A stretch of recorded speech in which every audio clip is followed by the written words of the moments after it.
Now here the question is, if the ellipse x square upon a square minus 7 plus y square upon 13 minus 5a equals to 1 is inscribed in a square of side length root 2a, then a belongs to which of the following intervals? The first condition that we need to check in this question is, this equation must represent an ellipse.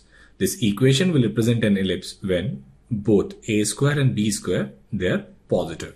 So condition that we'll get is a square minus 7, it should be greater than 0, and b square, which in this case is 13 minus 5a, it should be greater than 0. So from here we'll get this condition, a plus root 7, a minus root 7 should be greater than 0, and from here we'll get this condition as a should be less than 13 by 5. Now we'll solve this. We'll get the condition that a should be either less than minus root 7 or it should be greater than plus root 7.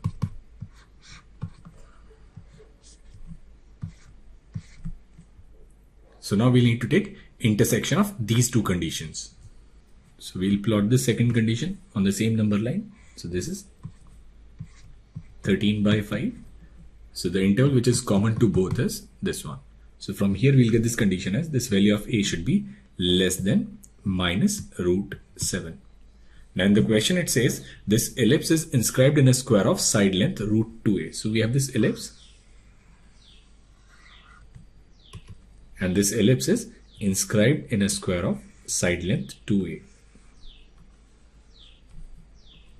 We know that this angle is 90 degrees. Now point of intersection of perpendicular tangents, it lies on director circle of this ellipse. So vertices of this square will lie on director circle. So equation of director circle for this ellipse will be x square plus y square, and it will be equal to a square plus b square. So it will be a square minus 5a plus 6. Now radius of director circle will be under root of a square minus 5a plus 6. Now since this square is inscribed in this circle, this is diameter and this length is 2r, and if the length of side is L, then length of this diagonal is equal to root 2L. So from here we can write 2r, it must be equal to root 2L. So 2 and r is what? R is under root of a square minus 5a plus 6, and it is equal to root 2. And what is the value of L? L is root 2a. Now we can cancel 2 with 2, and if we'll square, we'll get the value of a as 6 by 5. Now the condition says value of a should be less than minus root 7. So this value, it doesn't satisfy this condition. So no such a exists such that this ellipse is inscribed in a square of side length root 2a. So answer to this question is option number D.